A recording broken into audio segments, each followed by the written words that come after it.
So, over the last 3 weeks, what have we been up to? Well, we've been up to our summer camps. Yes, our summer camps. Can you tell us a little bit of a play-by-play of some of the camps? Yeah, well, first we did our movie making camp. Yep. Followed by our animation camp. And then just last week, we did our documentary camp, which we did in conjunction with the Historic Museum at Fort Missoula and, of course, Raptors of the Rockies. Shout out Kate Davis. Kate Davis, she joined us on our show a couple months ago to help us promote our documentary camps as well. So another big thank you to Kate Davis, who also happened to be here in the public library on Saturday for a 1 o'clock kind of like That's right, she was. lesson or workshop or I completely experience. forgot to go up and check that out. Whoops. Yeah, but it happened. Saturday was weird for me. Saturday was a weird day. We're just getting off of our camps. We saw her that week, and it just kind of definitely escaped our minds. But a couple of the kids that did show up for our Saturday drop-ins, which we are going to be starting to do this Saturday, starting on August 1st. So if you guys want to have a youngster anywhere between 8 and 14 and want to do a free Saturday stop animation workshop, we do it every Saturday from 1 to 3, and it's going to be starting up again this Saturday. Yeah, and of course, we still have one summer camp left. Yes, we have a horror camp. I don't know if we had some last minute sign-ups, so I don't know if there's still room available, but you want to check out MCAT.org for more information about our summer camps. We won't be doing another camp until Winter Days, which will be happening the week just after Christmas. Yeah. So I won't be in that one. I'll be in France. Well, actually, I might be in Italy at that point. Yeah. Yeah. You're leaving America. Belated honeymoon. Yeah, 2 years. Yeah, you're going to be a 2-year anniversary happening in September. Yeah. Congratulations. Oh, thank you. Of course. So of the movie making camp, though, I would say personally the one movie that did stand out to me was, of course, Banana Man the anime. Banana Man. Yep. So if you get a chance, you can look at MCAT's Movie Making Camp 2026, and at the end we did a fun video featuring an anime homage to one of our kids who's been doing a series of movies called Banana Man. Yeah, for what, 4 or 5 years? This is probably the 6th or 7th Banana Man in his franchise. Yeah. So, yeah, every year has come through MCAT. I think this was his 5th year doing MCAT camps, and he's 13 years old. Yeah. So, shout out, Brendan. What about you? Any movies that popped out during the movie making camp the first week? Oh, the first week. Oh, there's so many. That was 3 weeks ago. Let's see. What do I remember from that week? Honestly, I'm having a hard time remembering any of the movies. Yeah, it was kind of a blur, wasn't it? Yeah. Because we had our stop animation camp the week after. Definitely these two boys were kind of like in their own zone throughout most of the week. They were working on their 2.5-minute stop animation. That one definitely stands out. It's like 3 versus 1. Absolutely. So that's also one of the mini shorts that were part of the compilation. So we made a bunch of compilations. Heck, even during stop animation, we also did a Banana Man versus Gorilla Girl. So Gorilla Girl was There's Gorilla Girl. Yeah. But that was the one I really worked on for them, for sure. And that was a very interesting kind of thing. If you get a chance, you get a good laugh out of it, for sure. We used some pretty bad keyframe animation for that one. And keyframe animation is essentially just putting ourselves in front of a green screen or an adjacent to a green screen, and then just moving us around wherever we need to move to for the plot. Yep. It's been a few weeks, but my Blender animation workshop is back tonight, 6 to 8, and Friday, 4 to 6. Yes, Blender animation. If you've ever watched the movie Flow, the Oscar-winning animated feature that had no spoken words, they made that entirely on Blender to create that, as along with the Backrooms, Ken Parson, who made a lot of his analog horror through the Blender free app during the pandemic. Yes, and of course, Arcane, the most expensive animated show ever made, clocking in at $250 million, made in a free program. Yep, they used the free program to help with the color lighting and doing all that kind of stuff. All the animation. So, yeah, there's just a lot of great things put into that open source program. And it's also a good pretense before you get into Maya, which is like the gold standard, otherwise known as the Adobe/Avid of movie making, editing. Autodesk owns Maya. Exactly. Yeah. Of course, then there's also Houdini and all sorts of others. But Blender, free, great program. And you can learn it here at MCAT in the Missoula Public Library, Mondays, 6 to 8, or Fridays, 4 to 6. And besides that, we also have another exciting program about audio, and that's happening Tuesday night from about 5:45 to 7:45, and learn the basics of audio recording. This is actually being hosted by Travis Yost. Yeah, this is a once-a-month workshop. Yep. So if you, this is Travis Yost is a recording engineer and performing musician with 30+ years of experience. So he is a good roundabout expert when it comes to this, and he also helped with a lot of the MCAT music stuff that our own Dylan has done. So if you get a chance, you want to check out his YouTube page. I believe it's through MCAT's YouTube channel at MCAT TV Missoula, which brings me to our first clip, which also harkens to the fact that the Missoula Public Library turned 5 last month. Oh, actually, just this past month. Sorry. So 5 years since they christened and they had the grand opening here at the Missoula Public Library. It really feels like yesterday. I just remember bumping into all sorts of people. So they closed off Main Street. It was interesting trying to get people in and out. I saw some people going the wrong way on the one way on Front Street, but Careful a lot of about that one way. Yeah, eventually it's going to turn because the SAM project has been greenlit. So the SAM project is looking to change those lanes. But before I get into the tangent about downtown evolution, here is a little taste of that 5th year anniversary block party video recorded by MCAT.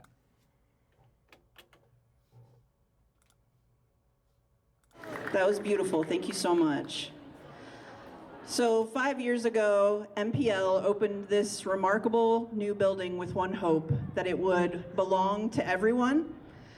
Today, as we celebrate our 5th birthday, it's clear that what we built together is so much more than a library. It's a community. People often talk about this building because it's won so many architecture awards and it's so amazing and beautiful, which we are so proud of. But what makes this library really special is the people that fill it every day. So that's what we're here to celebrate. Our all under one roof model brought different organizations together in this building that have different missions and different staff, but we all have the same belief that working together makes our community much more strong and stronger. Yeah, yay. Those partners who we could not have done this without are Spectrum Discovery Area, Spectrum Discovery Museum, Families First, yay! The UM Living Lab, and MCAT Media Resource. Let's give them a round of applause. So as I mentioned, none of this could be possible without them. It couldn't be possible without library staff, without our library trustees, all of our volunteers, elected officials, former leadership. I'm not sure if Honor is here, but Honor Bray really made this happen, and we want to celebrate her today too. So let's applaud Honor. Yay! So all of those people came together because they felt that they could build something different and something really special, and they were very successful in that. So thank you for believing that a library is much more than a building, and thank you for being here today. Happy 5th birthday, Missoula Public Library. Here's to 100 more. All right, so that was Slavin Lee, the director of the Missoula Public Library, giving us some notes about the last 5 years of the Missoula Public Library's grand opening of our new building. So if you haven't checked it out by now, why haven't you? Come on. There's so many great events that happen here at the Missoula Public Library. A lot of resources for a lot of people looking to get passports, connections, heck, even like things notarized. Libraries. Yeah. The notary. Notary? You gotta understand. It's like if you ever want to update your will or anything like that, the library has some trained and official licensed notaries to be able to do that. And that's you go in and you're like, "Hello, Mr. Library Man, will you stamp this?" And yeah, I mean that is typically done through the main librarians who typically work on the 3rd floor. So 3rd floor is a lot of that typical library stuff here at the Missoula Public Library. 2nd floor, it's all about the kids, for the kids, science, exhibitions, the Troll House. Somebody asked me, it was like, hey, I don't know where the Troll House is. Like, wait, you don't know where the troll house is? Yeah, I didn't know that they brought it over in this new building. He's like, that's crazy. I had this conversation over a week ago with one of the parents of our kids, and like they were surprised that the new library had the troll house. I was like, yeah, it's perfectly preserved. It's nice encased in glass. Oh, that is such a neat little art piece. It is a brilliant art piece. I'm so glad that they did bring it over. Of course. Yeah. Why wouldn't they? It is such a big staple of the Missoula Public Library. Absolutely. Yeah. Yeah. So I also have some news roundouts. So there's basically a lot happened over the last couple weeks we haven't been here, and a lot of that has to do with the big news of the AI data center not happening in Bonner. That's right. That's a big news item, and it definitely harkens back to the idea that Bonner AI data center proposal to the Old Salma district saw waves of opposition from residents of Bonner and beyond, even here in Missoula. A lot of people were signing the petition. Crambu, the AI company, submitted to the county more than 6 times over the course of 2026. The county rejected those proposals based on lack of information concerns that were not addressed clearly. Because, there's that concept of like they're going to do a closed loop system. And then once they get the contract, they're just like, oh, we're just not economically feasible to do closed loop systems. And then they have the open loop system, which in excess would mean they would have to dump the water back into the river. So on that side of things, the city owns Ryan Sudsbury, the city attorney, was seeking litigations through the Northwestern Energy so that any of those price hikes from the AI data center would not go to the customer. So that was part of the city of Missoula's litigation. I think they're still continuing to do that moving forward as well. And of course, the final nail in the coffin was Mike Hazy, the general manager of Bonner Mill Industrial Park. They basically withdrew their signature on Crambu's application after hearing public's concern about the proposed facilities' potential impacts on the environment. So that's a lot of things happening there for sure. And on other AI notes, Shields also have removed all their Flock AI cameras. Yes, I saw that. I saw that on a Reddit post. I also drive through there and it's like, wow, it's completely gone. It was like a big part of that, and I think a lot of people were very concerned, especially on the Reddit sphere. Oh, yeah. I wonder if someone just like called them and be like, hey, stop doing this. And like, oh, okay. Maybe, I don't know. Yeah, because they didn't. I don't even know why they removed them. Yeah. All I know is that they're gone now. There hasn't been a statement on it as far as I know. I just recently saw apparently Flock's going to be introducing some police drones. Yeah. Yes. The city of Missoula actually does have drones that they utilize. Oh, yeah. And so they have shown that in a couple of their presentations for their budget, because the city is going through their budget season this for the last couple months. So they're talking about fiscal year 2027, and not to mention they have a long-range plan for housing for the next 4 years under their own strategic plan. Mm-hmm. You're hearing a lot of those strategic plans going around for sure. They also been the city is also reckoning with some of their own security system updates because they want to update their system. But the problem is that a lot of citizens in Missoula are concerned that system is going to incorporate AI. And so unfortunately, the thing is once you start using the internet, your cell phone, anything and everything now has some form of AI built into it. Even our own Final Cut Pro has AI officially built into it just lately with a lot of their updates. Yes. And then Final Cut Pro is a software that we use for basically video editing. It is a tool that we use, and yes, there is AI now incorporated with it. Most of the time we don't really use it. I think it's mostly as a guide to figure out where to find certain tabs and certain things to change your... They've also got their, they had their magnetic mask tool already, but they just added their auto mask tool. Yeah. Have you played around with that? I haven't played around with that. No, I haven't either. But, there's one thing is it's like masking and like rotoscoping. That was a job that used to be given to like interns. Yeah. And junior workers because it was tedious, it was repetitive. Right. But it was necessary. And it was necessary. It was kind of like, if you look at any like Disney hand-drawn animators, it's like they had like all these sheets that where they draw and you see the creation. They just don't have those mid-level in-betweeners anymore. Yeah. And when you have that kind of lack of potential, talent, and skill, I mean, these are the people who have to like fill in the gaps for the artists. Oh, yeah. Because, you have the artists who make the art and do all that stuff, but then you have the work behind it that you have to build upon. And, 3D animation was basically the end of 2D animation in its own right. Well, and really what it is, it's the evolution of stop motion. Exactly. It's like, do you ever hear about the dinosaur input device for Jurassic Park? Yes. Yeah. So, that's what they use to take the stop motion animators and say, all right, work on 3D stuff now. And the best example of utilizing, frames per second is Audrey 2 from Little Shop of Horrors. Oh, yeah. Rick Moranis had to go in like half the speed he would normally go. He had to sing the song in half the speed. Of course, every musical if you've ever seen don't do live singing. Mm-hmm. Even though I think Les Mis, the new movie with Russell Crowe, Hugh Jackman, they actually did sing live on camera.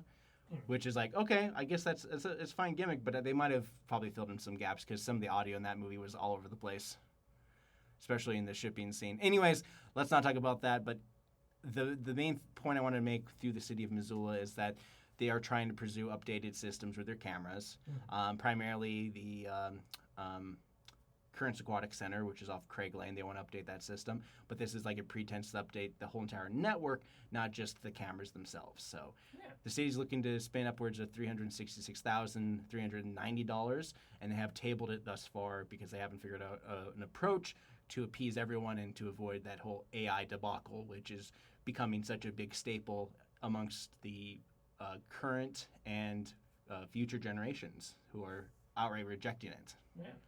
All right, so as we're talking about some city council stuff, right now there's doing a current rebate of $3,000 is available for customers who want to place their service line either from their main to curb box or from the curb box to their house. Thus, they're not incentivized to replace the full service line. This proposed changes will offer a rebate of $1,500 for replacing main to curb and a rebate of $1,500 for replacing from curb box to house. So a lot of times your water main, sewer, all that stuff, it's on you. If it's under your property, that's on you. And so this is a rebate that's happening currently right now. So it is the time to jump on this. And as a homeowner myself, my experience with the replacement of the main line wasn't contingent with if I ever wanted to sell my house again.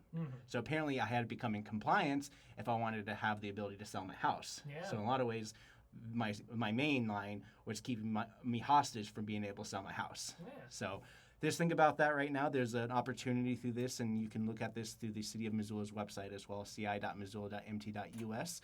Also, some things happening with the City of Missoula.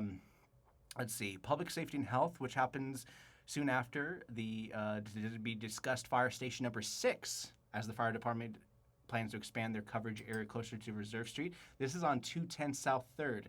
And if you know that address, it sounds familiar because that's where Sovereign Hope Church is. Oh. So that's the potential area where they want to be doing this thing. And also, they're going to be talking about e-bikes and scooters. So they haven't really cracked it here in the city of Missoula. They haven't even really figured out what they're going to do with e-bikes or e-scooters. What they originally wanted to do is actually be a city where they actually had e-bikes and scooters for people to drive around town. Right. That never really came to pass. It kind of felt like they were starting to talk about it, and then nothing really came of it. And I really think that this one right here is probably going to be pretty much the same. It's like they keep on teasing that they want to do something, but they haven't really quite gotten the regulations down to a point where they want it. And so part of this has to do with the plan, education, enforcement. It's been kicked down the road for some time. And so this is just another part of that road, whether they're going to kick the can down the road or they're going to holistically pursue regulations when it comes to e-bikes and e-scooters. Let's see. Oh, yeah. And also, something's happening also this Wednesday for committee meetings. This is through Housing Redevelopment Community Planning. They're also officially having a survey released through Front Step and Montanans units will present their findings on renters, how they feel about the renting economy in the city of Missoula, which I also have some clips for you guys as well. Montana City Club also invited some folks from the renters community to speak on renting for Missoula's club in July. So as of right now, 71% of people who took the Front Step survey have seen their rent increase this past year. Duh. But 70% say that they are working full-time or more than full-time to make up the difference. Students say they have it worse, with 46% they're severely cost-burdened compared to 30%, which are just regularly cost-burdened. Cost of living has been raised by 2.8%. Rent, probably more. So without further ado, here is a little clip from City Club, and this is featuring Speaker Jackson Sapp. He is from an organizer with the Missoula Tenants Union, and this is some of his thoughts on this. What choices do tenants have in the face of those challenges? And the third and final question was, what opportunities are on the horizon for renters in Missoula? So we'll start with the easy one first. The easy one is, what challenges face Missoula renters? Just to name a few, and I'm sure you guys can imagine these with me, rising rent is a big challenge. Deferred maintenance, unsafe living conditions, long-term housing being converted into short-term rentals, a lack of meaningful tenant protections at the city level, at the state level, property management companies that can be negligent when tenants need them the most, and increasingly our local housing stock is being purchased by out-of-state private equity groups. They don't have a concern with our community, they have a concern with their shareholders and with their profit. I could go on, obviously, but for the sake of brevity, I won't. It seems to me that the better question would be to ask, what problems don't Missoula's renters face? So to the second question, in the face of all these challenges, what choices do we have? What choices do Missoula renters have? If I'm being honest with you, before the Missoula Tenants Union was around, I would have answered that there are not many choices. I think that many tenants accepted that we didn't and we couldn't have control over our housing. But the good news is, for me and for the renting class of Missoula, we are entering a new phase, kind of a new political moment, not just in Missoula, but across Montana. There's a new civic institution that's kind of arising. And I think we've all seen it, but that emergent civic institution is the Tenants Union. There's tenants unions in Missoula and Bozeman and across the state and across the country. Anywhere that tenants have come together to fight for one another, we've been demanding and winning more control and more security and more stability over our housing. So when we ask that question, what choice do Missoula tenants have? I think the answer now is clear, and that choice is we can sit back and accept rising rents, and we can accept displacement and the loss of our community, our beloved community, or we can stand together in a union. We can fight for a better future together for ourselves and for those who come after. So bear with me. I know how that sounds. It sounds like I'm kind of talking out of my ass a little bit right there. It sounds a little pie in the sky, a little in the clouds, right? So let's bring it back down to earth. I want to give you an example, a real world example of what it looks like when tenants get together, when tenants build power. We don't have to look any further than the west side, between Russell and Broadway at Travois Village, Missoula's second biggest trailer park. In 2024, Travois was purchased by a Texas-based investment firm called Oakwood Properties, and immediately in 2024, residents had their lot rent increased by $200, followed by, in 2025, an increase of $150. After these 2 years of instability, after cutting their medications in half, skipping meals to make rent, the residents decided powerfully that they had had enough, and they contacted the Missoula Tenants Union. Together, we embarked on a process of organizing that park and pushing back against Oakwood, who is their private equity investor. We knocked on all 300 doors at Travois. We held weekly meetings, we built relationships, we crafted demands, and we put pressure on Oakwood to meet with their tenants. This spring, that pressure campaign worked. It came to fruition. Oakwood, a $1 billion investment firm in Dallas, was compelled to fly to Missoula, Montana, little old Missoula, Montana, to meet with our unions. And our union walked away from those negotiations with something truly historic. And that historic thing that we won, which was Missoula's first collectively bargained lease agreement. And that's a big deal, and inside of that lease agreement, we secured a 3% cap on future rent increases. So I want to say that again, because it's worth emphasizing. Yeah, thank you. Missoula tenants really made history this year. In a town like we've been hearing where rents have been increased by hundreds of dollars, Travois residents, my neighbors, now know that their rent cannot go up by it can't go up by more than $19 next year. $19 freaking dollars, and that's because they chose to stand together. So All right, so there you go. There's a little taste of that, and you guys can check out Missoula City Club, which is on our MCAT YouTube page at MCAT TV Missoula. Yep. Yeah, there's a lot going on for sure, and I think the tenants union has been a very positive impact for those communities, especially Travois and the one other one that's just outside of East Missoula as well, Harvey. Can't forget about Harvey. And I think that Missoula Tenants Union is also, we're looking to work with North Star Properties, which is also another trailer park in town. I know that they came to the city of Missoula to decry also their rents were going up just as much. And yeah, it's kind of sad when you start hearing from folks from trailer parks who have lived in Missoula, been part of the community for like, geez, a lot of them been 30 plus years, just now dealing with, well, not even now, just like post-pandemic stuff, just dealing with the rising costs. Oh, yeah. Yeah. And you yourself, you know, not to like talk about your financial stuff, but you applied to a subsidized kind of housing recently, right? Well, no, we didn't apply. We were talking about it. Okay. Yeah. Which we would not be eligible for if Anya gets the job she's applying for. Okay. Yeah. Great. Yeah. Yeah, I mean, it's good. But then we'd be fine anyway. Yeah, you'd be fine anyway. Yeah. I mean, it is kind of like one of those catch-22s. It's like you make just enough money to not qualify for the subsidies, but then it's like you have to permanently make less just so you can take advantage of those, but you don't really build up the equity to get out of those situations. So yeah, there's a lot of it does feel like it's a lot harder when you think about it like that, unfortunately. Yeah. Oh, okay. So you also got some other news. You were just telling me that about the owner of the Iron Horse. Yes. The Iron Horse founder passed away recently. Okay. Yes. Let me open it up here.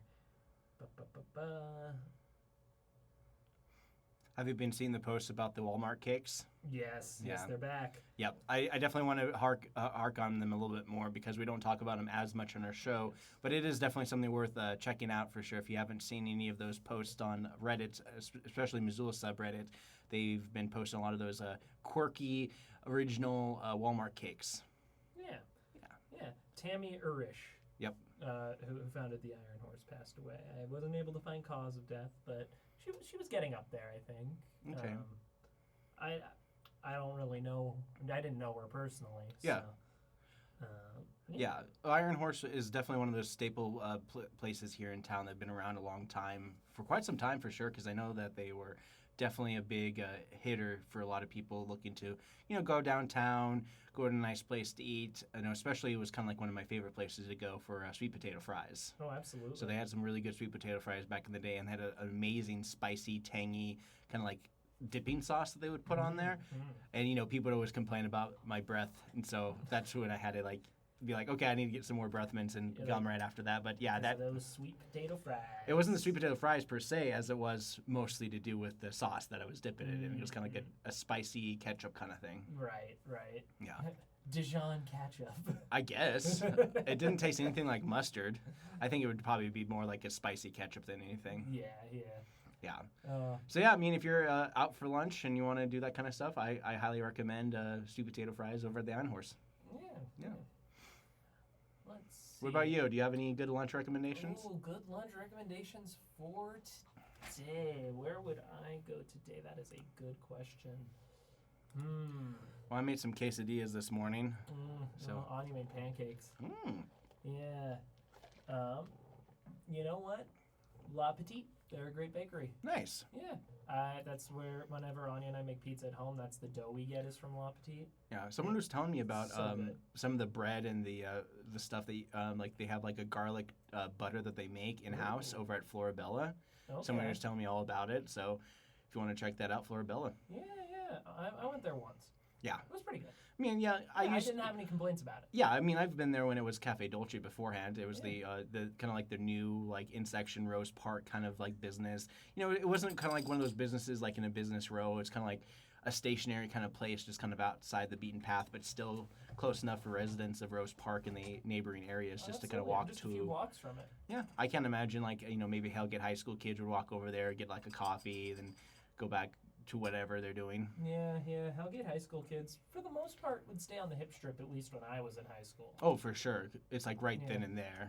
Especially, there's the little laundromat next door. Yes. And they'd serve like frozen pizza, and so that was very popular. Nice. Probably still is, I'm sure. Yeah, I mean, it's kind of crazy because it's like definitely one of those few businesses that are just cut out of that whole entire block face that is completely devoted to that school. It's one of the, like, I definitely want to believe that this is very much like a up situation, like where the guy that works in that place is like, he's holding on to that section because he knows as soon as he decides to sell, like, the school is just going to go absorb it. Probably. Because it's like the only business that's on that block face. Yeah. There's that, and there's like a fishing business right there. Yeah. It is kind of a kooky location for sure. But of course, it is part of downtown. Yeah. Hip strip and all that stuff. Yeah, I could totally see Hellgate absorbing that. And I do recall that this past year or so that they fully initialized the parking meters on the hip strip. Because their service area was mostly just downtown across the bridge, and now officially they started doing those kiosks type parking commission on the hip strip. Wow. So, okay. yeah. Well, I'm glad I live close enough just to walk there. Yeah, right? Yeah, let's see. Anything else? You know, the quesadillas from Guild are also really good. Yeah, I really like them. They let the cheese spill out over the side so you get some like crispy cheese to chew on. Yep. Yeah, that's always nice.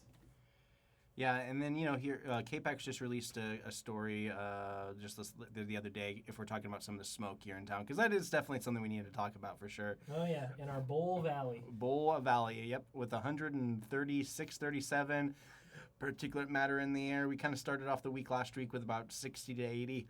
Now we kind of jumped up to like more than 130 particulate matter in the air because of these smokes and wildfires burning across Oregon, Washington, and Idaho. And we were kind of blanketed in kind of the middle of this as well. KECI also did a story about it as a more recent fire that's been happening southwest of Frenchtown. And this, it seems, okay, so it's the Elder Fire, I want to say. Yep, Elder 1 fire burning 318 acres south of Frenchtown. And this, Sunday crews are working closely with Bonneville Power Administration, power lines to mitigate impacts, all that stuff. Firefighters are urging the public to avoid traveling on roads near Rock Creek to make sure emergency vehicles can pass safely. Crews are anticipating the 10 to 20 mile per hour wind gusts in the afternoon, which could renew some of the fire behavior. So look out for some of those fires and make your trip planning accordingly around that. Yeah. All right. I do have another a video for everyone here. This is from the Socialist Speaker Series on Missoula's housing crisis. So we're still on that topic of housing. Oh, yes. The impacts of previous federal policy and funding decisions creating an exploding homelessness in America. We're going to start about 15 years ago in what's now considered the Reagan Revolution. Boo, we can boo at these things. Which had HUD and USDA cuts. Sounds familiar, right? The big fascist bill is currently carving up our ability to get health care, to get food, to get housing. Welfare reform, SSI, that's Social Security. Okay, here come the acronyms. Actually, I'll just leave this up here. I'm gonna get sidetracked and tend to overtalk anyway. And then the project called the Hope 6, which saw over 500,000. 500,000. How many people are on our streets? Hundreds of thousands. 500. See how this is lining up. So we'll go over. We lose all those units. Someone's From these posting on past Reddit policy in, and funding Montana's decisions, we subreddit. can see what the full impacts of the big fascist bill will be in our communities currently and plan our actions accordingly. So understanding, wait. Was that the one? Okay, thank you. No, you're good. You've been getting shit on that. I'm just kidding. 1980s, federal disinvestment and the roots of homelessness. So the 1980s can be characterized by what was called Reaganomics for those of us who were born after the 80s. If you have ever heard trickle-down policy, a lot of these like really harmful concepts came out of here that are all anti-poverty and anti-poor. This pushed for a free market and small government ideology. Trickle-down policies, a narrative of personal choice when it came to poverty and homelessness. The Reagan administration accelerated a pattern of commodifying affordable housing and government assistance embedded as neoliberal policies into federal policy. And like Simon said, if you are like, what the fuck does that mean? Hold on. Feel free to raise your hand. I know we got a Q&A, but I don't want to keep going if you're like, what are you talking about? So if I can clear something up in the moment, just of the Socialist episode featured on MCAT as well. We're going to throw it over to some Tell Us Something, featured one of the speakers, talking a little bit more.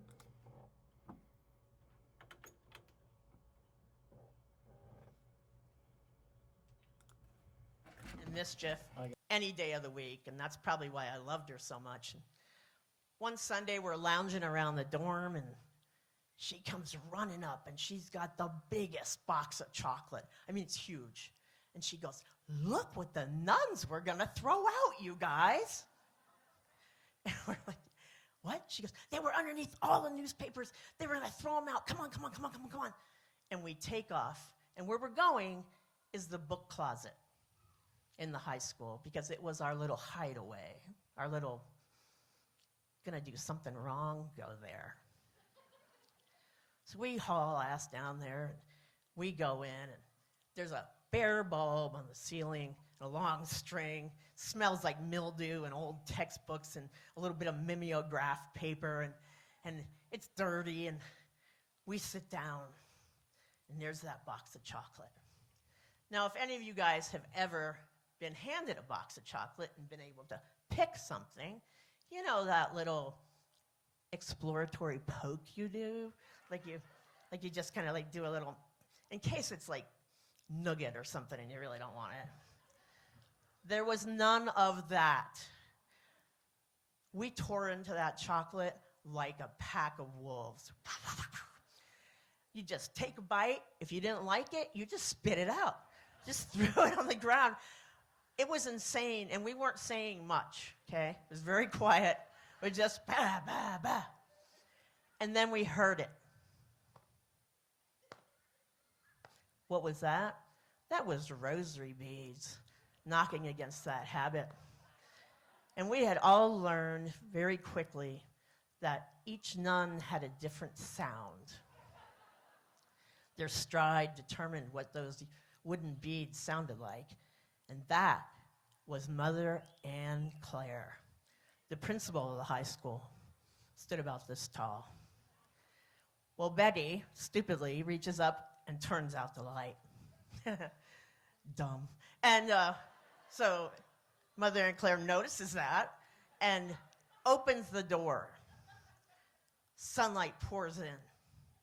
We have chocolate all over our faces, caramel on our teeth, vanilla cream and marshmallow all over our hands, and we just look up, and she says, "Girls," we're like, "Mother?" She said, "Where'd you get the chocolate?" And like good, loyal friends anywhere, all of us went, "Betty." That came as no surprise to her, and she looked at Betty, and Betty started trying to explain. Mother, the nuns, it was in the newspaper, and they were going to throw it out. And she did the quintessential nun stop talking hand. And Betty stopped talking. And she looked at all of us, and she said, "Did any of you believe that?" And we had to look down in shame. And she said, "You know," she looked around that lovely little room, and she said, "The measure of how wrong something is can be determined by at what lengths you'll go to hide it." All right, so there's a little taste of that there. That was from Tell Us Something, The Power of Place. Yeah. Big news for fans of the show Avatar, The Last Airbender. Okay. Yes, the movie Avatar: The Legend of Aang just recently released. Cool. Yeah, I haven't seen it yet. Have you, Scott? Yes. Yep, it's a really good movie. I highly recommend it to anybody who hasn't seen it yet. Yeah, it definitely has that theatrical release design where it's just like, oh, let's make this cartoon. Now let's add some shadows to make it more depth. Well, and then Paramount stopped it from being a theatrical release, except now limited theatrical release, I believe, because first it had this big issue where it was leaked to the entire internet. Yes. Which, oof. Yeah, it stinks when everyone can see it that doesn't have to pay for it. Yeah. So that's a big part of losing a lot of money for sure. Then it moved over only to streaming, and now it's streaming with some limited theatrical release. Yeah, I mean, I think that they are releasing it in theaters because there is the built-in audience for that. Yeah. But at the same time, a lot of the industry doesn't listen to the internet as much. No. Because I think the prime example of tricking people into thinking they're going to see a movie was Morbius, that movie. Morbius. Where it's like, the whole memes, it's Morbin time, and then they made more $1 billion, Scott. Exactly. I mean, they said that, like, if they were to keep it in theaters or then have a re-release, that they would go to see it, and they did just that because they listened to the internet. Yeah. So that's kind of a kooky thing. Is it's like the industry is both listening but also mostly ignoring the internet to a certain degree. Yeah.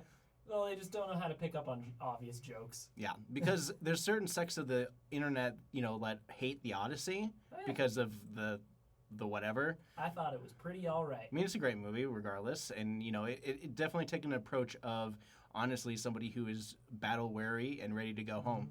That is basically the approach that they take for the Odyssey. If you want to go see that movie, it's very much that's the main point of the movie is somebody wearing to go home. Do you remember when DW from Arthur did the Odyssey? Yes, you sent me that over online, and yeah, I mean, Arthur did it well. They did a lot of retelling of a lot of different stories, in fun ways.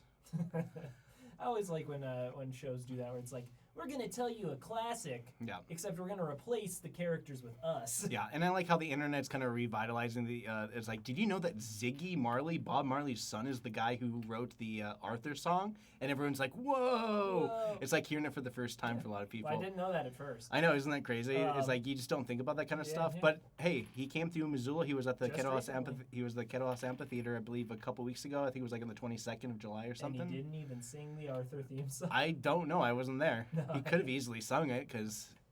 My wife was there. He didn't sing it. Oh, okay. Oh, so she's been helping out with the amphitheater shows and whatnot? She's been working there. In fact, Post Malone and Jelly Roll just came through town. Oh, nice. And a bit of irony, some underage drinker was caught with their fake ID at the same time the Jelly Roll was talking about alcoholism. Wow. Yeah. Fun note right there for sure.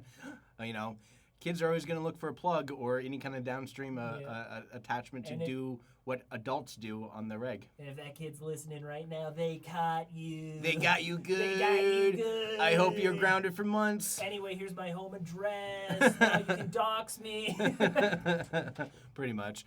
Speaking of new address, National Conservation Legacy Center just had their grand opening. If you haven't gotten a chance to check this place out, this is all about conservation. And I believe it's located near the Missoula International Airport. And without further ado, here's a little taste of this. So in a very few minutes, you're going to have the opportunity, if you haven't done it already, to go through the opening exhibition of our center.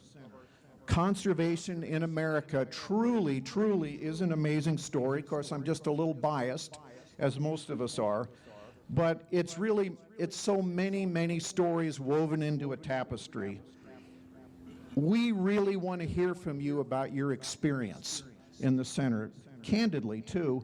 You'll have an opportunity to post comments at the end of the exhibition, but I'm sure I and others on the board would love to hear from you and get some feedback.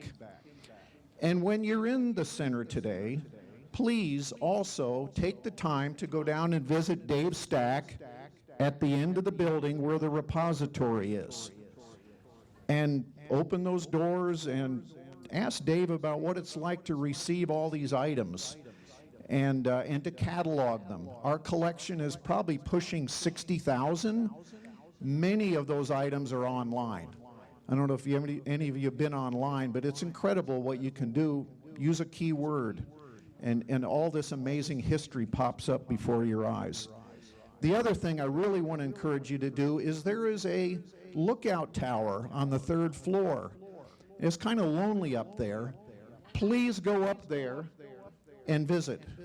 I won't tell you what's there, but it's a beautiful space. Walk out there, look at the mountains, just admire everything around us here on this amazing campus and, of course, this amazing building. So I guess in closing, I just want to say, please do remember we are a nonprofit organization. With your essential donations and support, we've built the center and we're open to the public. We will continue to ask you for your help as donor investors. And we trust that you are as committed as we are to continuing to share the rich history and stories of conservation in America, our incredible forests, grasslands, natural resources, and people. 120 years and counting of stewardship by the USDA Forest Service and its many, many conservation partners. Thank you. All right, so there's a little taste of that for you guys. And so that's the National Museum of Forest Service history. And to learn more, You can go to forestservicemuseum.org. This is probably the first and one of the biggest openings of a beautiful building with the, as he mentioned before, there's an overwatch tower. There's fire watch towers that they would have kind of built into the building itself, acting as like a kind of a quasi eagle's nest. It's really cool. Yeah, so over 50,000 items in this museum. It manages its own collection of artifacts, documents, and memorabilia related to the history and culture of Forest Service over the 120 years that you mentioned. Yeah. This massive archive is online for anyone to use, researchers, students, historians, or anyone with an inquisitive mind. And, they also have a featured exhibit, case number 1, the 1899 to 1908 timber sale.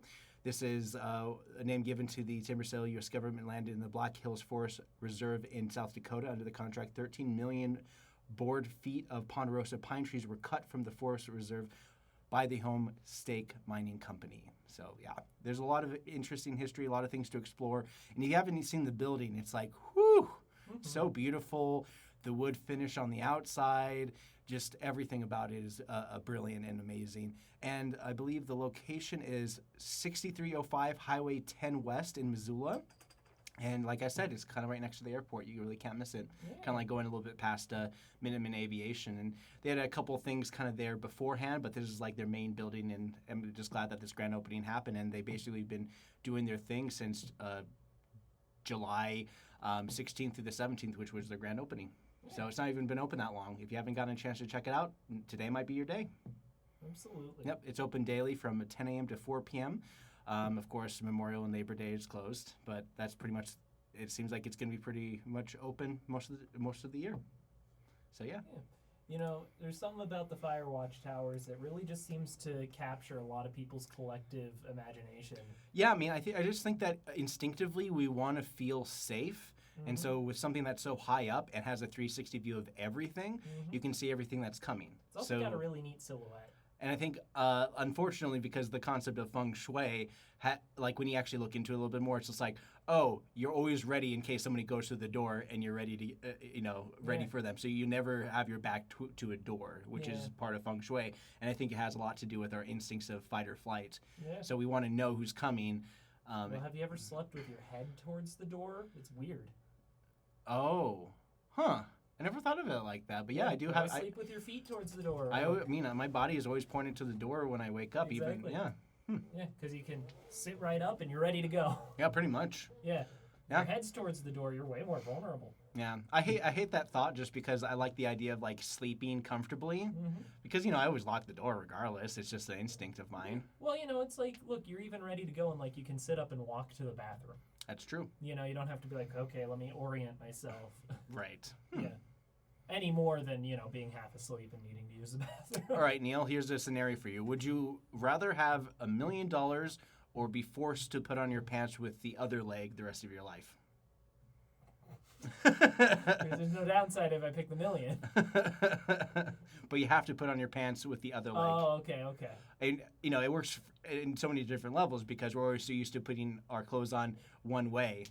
Yeah. Well, usually, I actually, I put my pants on in a couple different ways. Okay. So there's the one leg first. Yeah, of course. The other method is I sit on the bed, I roll back a little bit, and just pull it up on both legs at the same time. Nice. And then I just sit up and I'm ready to go. That's what I used to do when I had jeans because I had to like squeeze my lumps together to put them on. But now I got more like elastic waists for most of my clothes anyways. Right. Yeah, I'm definitely a big jogger fan when it comes to the pant types. A jogger essentially just they're like sweatpants, but they made with the material that you made with work pants, and it's like cool. Well, here's the thing, like for that mild inconvenience, it's like I'd put that $1 million directly into like accounts to accrue more money, right? Yeah. The problem there being is that like now I have to like live with this minor inconvenience and I don't even see the money for decades. Right. Because if I took the $1 million now, that's a bad idea. If I just went and spent it. Would you rather, let's say, if you had a gold bar of indiscernible weight, you don't know what the weight is until you get it, but you always have to have the feeling that you're going to sneeze, but you never sneeze ever again. No. Okay. Okay. It's not worth it. Scott. All right, I'm ready. They're walking through the woods and Bigfoot jumps out and he goes, "Oh, Bigfoot! I'm Bigfoot!" What do you do? Yes, you are, and then run away. He chases you and screams, "I'm Bigfoot! I'm Bigfoot!" I was like, I know, leave me alone. All right, here's the scenario. You're in the middle of a forest. Again, I'm stealing from you a little bit. And you are bitten by a creature. A creature. And so you can either wait to turn into a zombie, or From the creature. from the creature, or you can go directly into eating people and become a Wendigo, more powerful than a zombie. What would you choose? You know, if I'm gonna eat people anyway, I might as well just like do the one that has at least a little bit of self-possession. Okay. So the Wendigo. So the Wendigo, Yeah. more of a monstrous predator type rather than just a consumable, mindless zombie. All right, Scott. Okay. Unlimited bacon, but no video games, or unlimited video games, but no video games. Wow.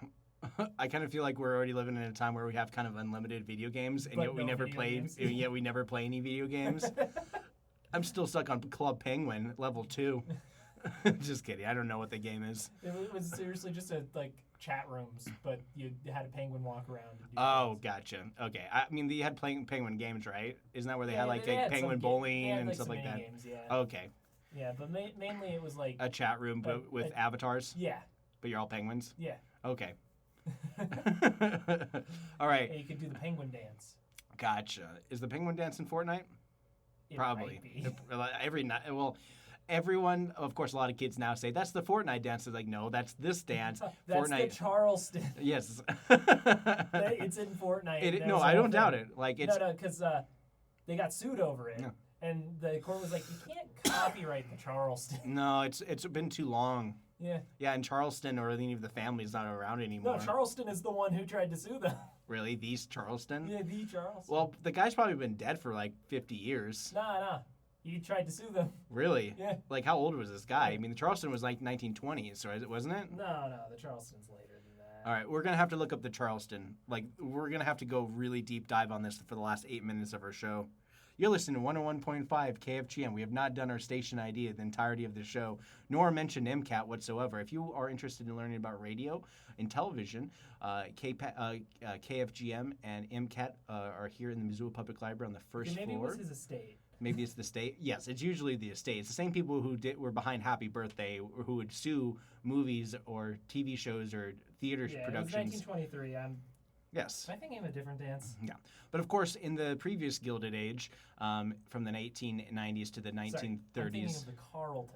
Carlton. Oh, the Carlton. The Carlton. Right, not the from Charleston. yeah, because of Fresh Prince of Bel-Air. Yes. Yeah, Carlton is Somebody definitely was just screaming at their speaker. Yeah. It's the Carlton. Oh, no. I mean, I didn't even know. I mean, the Charleston actually does seem like it would be a thing. Yeah.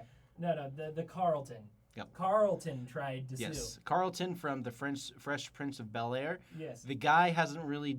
He's done movies after it and shows, but he will always be known as Carlton, Yeah. and that is his legacy character. So Yes. it's imagine if what you talk about Willis was said in a show, movie, or anything like that, and Gary Coleman, or not even Gary Coleman, probably the company behind Different Strokes would probably sue. Say the line, Bard.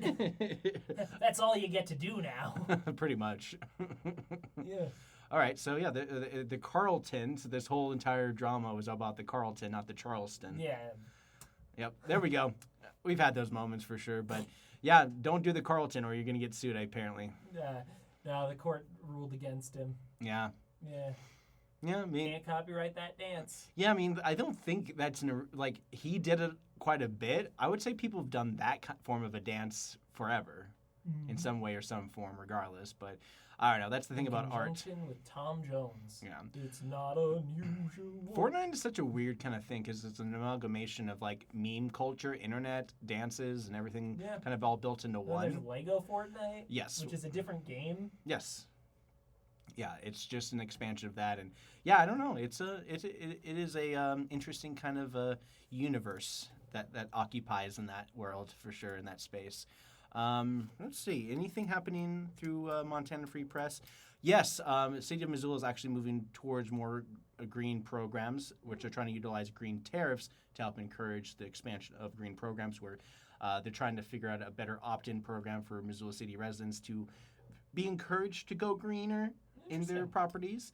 And one prime example is when the county decided to place their solar array on the county detention center, which, at the time, 4 or 5 years ago now, since they initialized it, was, and it definitely bears worth repeating right now, is it is one of the biggest solar arrays in the state of Montana, and that was like about 5 years ago. So I don't know if it's still quite the same thing, because popularity of solar has become a lot more so, especially in Missoula, and a lot of people wanting to enhance their energy consumption. Well, when we had that huge surplus, I was like, man, maybe we should just build solar arrays.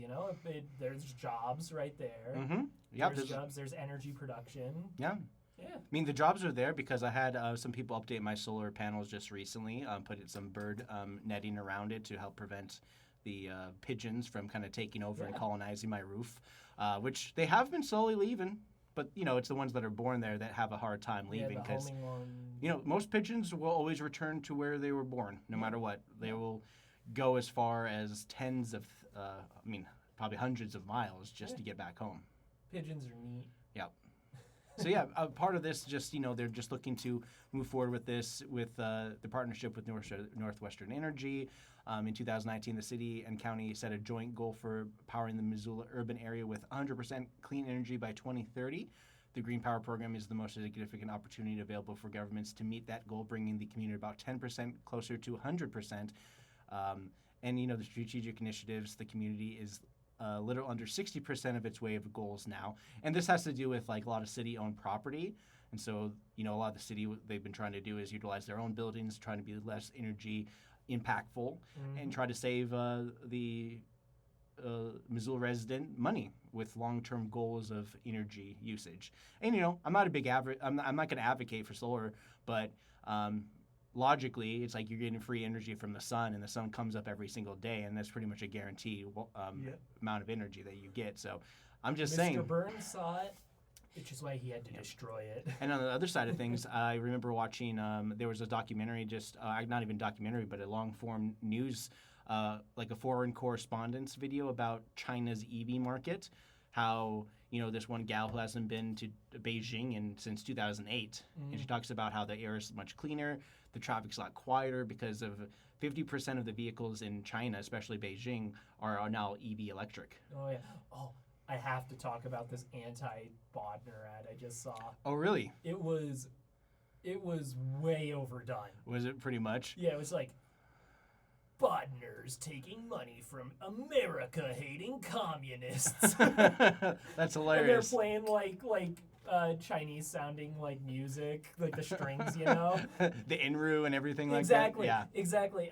So it's like it's funny how he sent American students to China to be indoctrinated by communists. It's like, you mean an exchange program? We've always had exchange programs with China, and we also have a big one with Japan. It's just a really bad ad. Yeah, I haven't seen a lot of those ads because I signed up for YouTube Premium, so I never have to see any of those ads, and that's primarily why I got YouTube Premium, because I do not like. HBO Max. Oh, really? Was it part of their? If you pay a little bit more, you don't have to watch them. Exactly. It's the same thing like Tubi or whatever. Yeah. Except ironically, I haven't really seen any ads while watching The Twilight Zone on Tubi, and there's so many ad breaks in The Twilight Zone. Yeah, it is kind of kooky. Twilight Zone, man, it's just like bankrolling. I wonder who actually gets paid for the old reruns of Twilight Zones nowadays. Yeah, my bet is Warner. Yes. Is my bet. Do they own Twilight Zone? Probably not, but they might.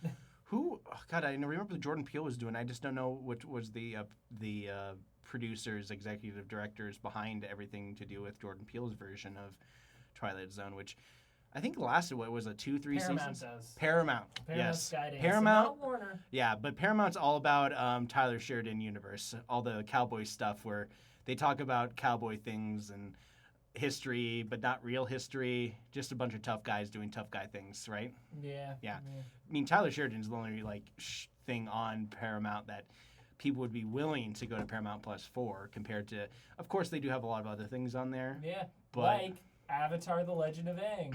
Sure. which we talked about earlier. This program. And I guess they're really banking on the animated future because they said that with the new series, the sequel series to Legend of Korra, the Seven Havens, yeah. they also have, I think they might even have some more continuation when it comes to Aang and the gang. Yeah. But They're doing 2 more movies with them. gotcha. It does make a little more sense because the movie that I saw, it's kind of like it feels like there's more to the world beyond the nations that you saw, and maybe we'll see it. We'll find out. Ooh. Yeah. Yeah. Anyways, that's pretty much it for our show, All right, MCAT it's Radio. 1 o'clock now. So Top for of the hour. MCAT Radio, I'm Scott. You're listening to 101.5. And I'm Neil. Thanks for listening.